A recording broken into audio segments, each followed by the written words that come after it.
गाड़ी चल रही है स्पीड में, अचानक बिल्ली रास्ते से गुजर गई, रोक दी गाड़ी। हूं, क्या हुआ? नहीं नहीं, बिल्ली ने रास्ता काट दिया। अरे इतने बड़े बड़े जुआरी, शराबी, कबाबी रास्ता काट रहे हैं, योगी मोदी सब रास्ते से गुजर रहे हैं तो रास्ता मनहूस नहीं हो रहा। बिल्ली बेचारी अल्लाह की मखलूक, बेकसूर जानवर, ये गुजर गया तो रास्ता रोक। नहीं बस, अरे गाड़ी रोकना थी तो इन मनहूस नेताओं के गुजरने पर रोकना चाहिए थी। कि अब तो पता नहीं सुबह सुबह किस नेता का चेहरा देख लिया, पता नहीं गाड़ी आगे बढ़ेगी कि नहीं बढ़ेगी। रोकना वहां चाहिए, रोक रहे इस बिल्ली पर। यह अकीदा रखना कि बिल्ली के गुजर जाने की वजह से एक्सीडेंट होने का खतरा है। गाड़ी रोक दी, 2 मिनट रुके, उसके बाद गाड़ी चला रहे हैं, यह है बदशगुनी।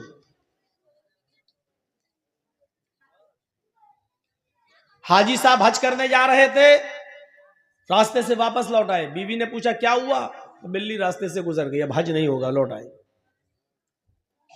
यह है बदशगुनी। अरब के लोग जब कोई कारोबार करते थे, कोई बिजनेस करना चाहते थे, तो एक चिड़िया पकड़ के उड़ाते थे। ऐसे चिड़िया पकड़ी और ऐसे छोड़ दिया, अगर वो दाहिनी तरफ गई, राइट साइड गई, तो कहते थे हमारा काम बन जाएगा, अच्छा बिजनेस होगा, कारोबार अच्छा होगा। और अगर वो बाएं तरफ भागी तो वो काम नहीं करते थे। नहीं नहीं नहीं नहीं, नहीं ये चिड़िया उल्टी तरफ बाएं तरफ गई है, अब तो हमारा कारोबार फेल हो, नहीं नहीं नहीं हम नहीं करेंगे बिजनेस, इस चिड़िया ने बता दिया कि हमें नुकसान है। यह है बदशगुनी, यह है बदशगुनी। अपने छोटे से बच्चे को खेल रहा है, काला धागा लेकर उसकी कमर पे बांध दिया। ये काला धागा उसको बचाएगा नजरे बद से, यह है बदशगुनी। ये माएं जो अपने छोटे छोटे बच्चों को जो नहला धुलाने के बाद एक काले रंग का काजल का टीका लेती हैं और अपने बच्चे के सर पे या गाल पे कहीं लगा देती हैं, काले रंग का ये इससे क्या होगा? नजर नहीं लगेगी। ये है बदशगुनी।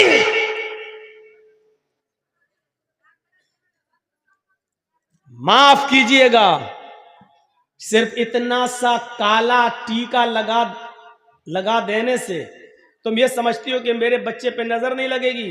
अरे इतना सा काला टीका क्या, पूरा चेहरा भी अगर तू काला कर देगी तब भी ये काला रंग उसका कुछ नहीं कर सकता है।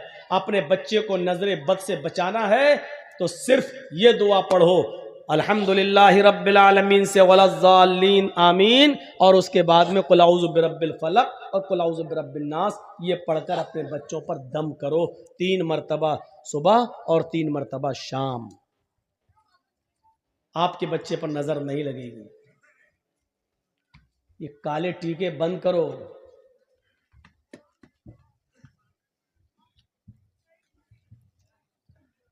ऐसे लगाओ, टीका लगा दिया। कितने बच्चे खेलते हुए हमारी गोद में आ जाते हैं, यही बिहार बंगाल के अंदर। ए मौलाना साहब जरा मेरे बच्चे के सर पे हाथ फेर देना, गोद लिया, काला टीका लगा हुआ है, काजल लगा हुआ है। इस अकीदे के साथ कि काला टीका लगा देने से बच्चे पर नजर नहीं लगेगी, गलत।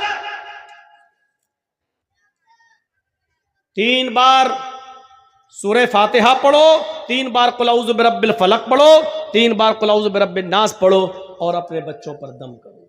उसका तरीका यह होना चाहिए कि एक बार पहले पढ़िए आप औज़ु बिल्लाहि मिनश शैतानिर रजीम, बिस्मिल्लाहिर रहमानिर रहीम, अल्हम्दुलिल्लाहि रब्बिल आलमीन, अर्रहमानिर रहीम, मालिकि यौमिद्दीन, इय्याका नअबुदु व इय्याका नस्तईन, इहदिनस सिरातल मुस्तकीम, सिरातल लज़ीना अनअमता अलैहिम गैरिल मग़दूबि अलैहिम वलद्दाल्लीन। फिर उसके बाद पढ़ो बिस्मिल्लाहिर रहमानिर रहीम, कुल अऊज़ु बिरब्बिल फलक मिन शर्रि मा खलक व मिन शर्रि गासिकिन इज़ा वक़ब। ये पूरी सूरत पढ़ो। उसके बाद पढ़ो बिस्मिल्लाहिर रहमानिर रहीम, कुल अऊज़ु बिरब्बिन नास मलिकिन नास इलाहिन नास मिन शर्रिल वसवासिल खन्नास अल्लज़ी युवस्विसु फी सुदूरिन नास मिनल जिन्नति वन नास। एक बार पढ़ लिया, अब बच्चे पे दम कर दो। इसके बाद फिर पढ़ो ऐसे ही, फिर पढ़ो ऐसे ही, ऐसे 3-3 बार पढ़ के आप सुबह दम कर दो फजर की नमाज के बाद, और शाम को दम कर दो इशा की नमाज के बाद। मौका लगे तो दोपहर में भी दम कर दो ज़ोहर की नमाज के बाद। लेकिन ये सब करने के लिए अम्मा को उठना पड़ेगा सुबह फजर में, नमाज पढ़ने के बाद दम करने के लिए। अब इन झमेलों से बचने के लिए कुछ कठमुल्लाओं ने कह दिया है काला टीका लगा दो, नजर नहीं लगे। सच बता रहे हैं, यही कठमुल्ला उल्टी छुरी से काटे जाने वाले हैं। काले, अगर काली चीज से नजर रुकने वाली होती तो हिंदू भाई तो इतने इतने बड़े वो काली दुर्गा मां का इतना बड़ा वो लगा लेते हैं अपने घरों में, जबान निकाले हुए करे हुए। अब देखिए, इसका मतलब उनके घर पे तो नजर ही नहीं लगेगी, पूरा इतना बड़ा रख लेते हैं, दरवाजे पे लगा देते हैं, जबान बाहर निकली हुई है। क्या कहेंगे आप उसको? यह है बदशगुनी। कितने बच्चों को देखता हूं नंगे घूमते और काला काला वो बंधा हुआ है, सब क्या गंडा बांध दिया है। फला मौलाना साहब ने पढ़ के दिया। अरे मौलाना साहब तू खुद ही बांध ले अपने कमर पे, ना इन गंडों से कुछ होना है, न इस टीके से कुछ होना है। अल्लदीना हुम ला यततय्यरून, जो बदशगुनी नहीं लेते होंगे, बगैर हिसाब किताब के जन्नत में जो जाएंगे 70,000 लोग, वो कौन होंगे? जो बदशगुनी नहीं लेते होंगे। वला यक्तऊन, जो अपने जिस्म को दगवाते नहीं होंगे। दगवाना समझते हैं ना, जानवर को दागा जाता है ताकि उसको पहचान लिया जाए खेत में किसका जानवर है। इसी तरीके से यहां पर वो चलवाना, हाथ पे कुछ टेटू बनवाना, मशीन चलवाना, नाम लिखवाना या कोई टेटू बनवाना ताकि वो निशान बना रहे, इसको कहते हैं दगवाना। जो साबुन से फिर मिटता नहीं है, उसका निशान बाकी रहता है। जब तक आप ऑपरेशन नहीं कराएंगे जब तक वो मिटेगा नहीं। जितने लोगों ने अपने जिस्म को दगवाया है, पहली फुर्सत में ऑपरेशन करके इसको मिटवा दीजिए। अगर इस हाल में मर गए तो अल्लाह की कसम तुम्हारी बख्शिश नहीं होगी। जिसके जिस्म को दागा गया हो और उसने अपने जिस्म पर दगवाया हो, ऐसा आदमी अगर मर जाए तो इसकी जनाजे की नमाज पढ़ना जायज नहीं है और इसको मुसलमानों के कब्रिस्तान में दफन करना भी जायज नहीं। लिखे बैठे हैं अपनी अपनी माशूकाओं के नाम, लड़के और लड़कियां लिख बैठी हैं अपने महबूबों के नाम। कभी यहां लिख लिया, कभी यहां दगवा लिया। साहब देख, कुछ लोग तेजाब से भी लिख देते हैं, कुछ लोग छुरी से लिखते हैं काट के। ये सब दगवाने के हुक्म में शामिल है, दगवाने। शेख सालेह अल उसैमीन का फतवा है कि अगर किसी आदमी का मौत इस हाल में होती है कि उसके जिस्म पर टैटू बंधा हुआ है, दागा हुआ है, तो इस शख्स की न तो नमाज जनाजा पढ़ी जाएगी और न मुसलमानों के कब्रिस्तान में इसको दफन किया जाएगा। करने को तो कुछ भी करना। तो बगैर हिसाब और किताब के जो जन्नत में जाएंगे, उनमें जो अपने जिस्म को दगवाते नहीं होंगे। ए मदरसे के बच्चों, तुम लोग बार बार उठ रहे हो, जाओ यहां से चलो। जिसको जाना हो यहां से जाओ जी, बार बार उठकर डिस्टर्ब मत करो यहां पर।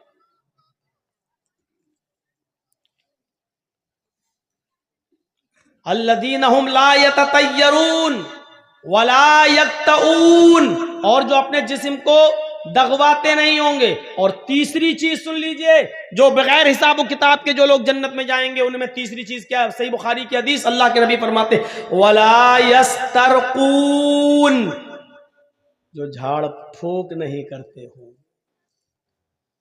बहुत साफ लफ्ज मौजूद है, कोई तशरीह करने की जरूरत नहीं है। जो झाड़ फूक नहीं कराते होंगे। मौलाना साहब बुखार आ गया, फूंक दो मेरे ऊपर। अब मौलाना जर्जी साहब बैठो, बैठ, पढ़ रहे हैं, छू दम कर रहे हैं। एक बात याद रखिएगा, दम करना जायज है। मसला याद रखिएगा, किसी बीमार आदमी पर सूरह फातिहा पढ़ना, मुअव्वज़तैन पढ़कर दम करना, अल्लाहुम्मा शफ़ी अंता शाफ़ी ला शिफ़ा इल्ला शिफ़ाउका शिफ़ाअन ला युग़ादिरु सक़मन, ये दुआ पढ़कर दम करना जायज़ है। आप इसको नाजायज़ नहीं कह सकते। कुरान की आयतें पढ़कर, सही हदीसें पढ़कर, जो आयात शिफ़ा और आयात दुआ है उसको पढ़कर दम करना जायज़ है। लेकिन अगर कोई बीमार आदमी ये भी ना कराए और अल्लाह पर भरोसा करके छोड़ दे कि नहीं उसी ने बीमार किया है वही हमें ठीक करेगा, अगर उसकी मर्जी होगी तो हम क्यों जाएं किसी मुल्ला मौलवी के पास झाड़ फूक कराने। अगर वो अल्लाह पर तवक्कुल करके छोड़ देता है तो ये और ज्यादा बेहतर है।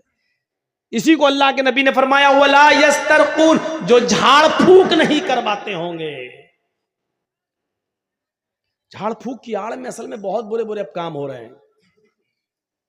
मर्दों के साथ साथ जवान लड़कियां भी मुल्ला मौलवियों के सामने बैठ जाती हैं कि फूंक दो मेरे ऊपर। हम समझते हैं, हमारा बाप समझता है लड़की का कि चलो कुरान ही तो है, अल्लाह का कलाम है, और फूंकने वाला तो मौलाना है। मौलाना तो फरिश्ता होता है बेचारा,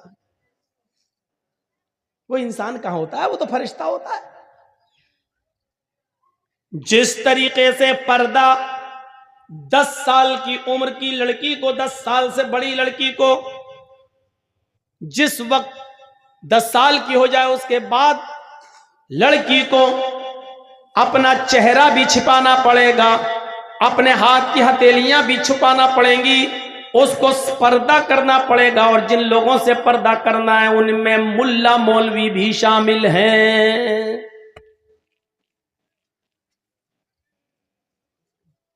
अब लड़की का बाप लड़की पर दम कर सकता है, लड़की का भाई लड़की पर दम कर सकता है, लड़की की मां लड़की पर दम कर सकती है, लड़की का शौहर लड़की पर दम कर सकता है। माफ कीजिएगा मौलाना जर्जीस, आपकी जवान बेटी पर दम नहीं कर सकते हैं सामने बिठाकर।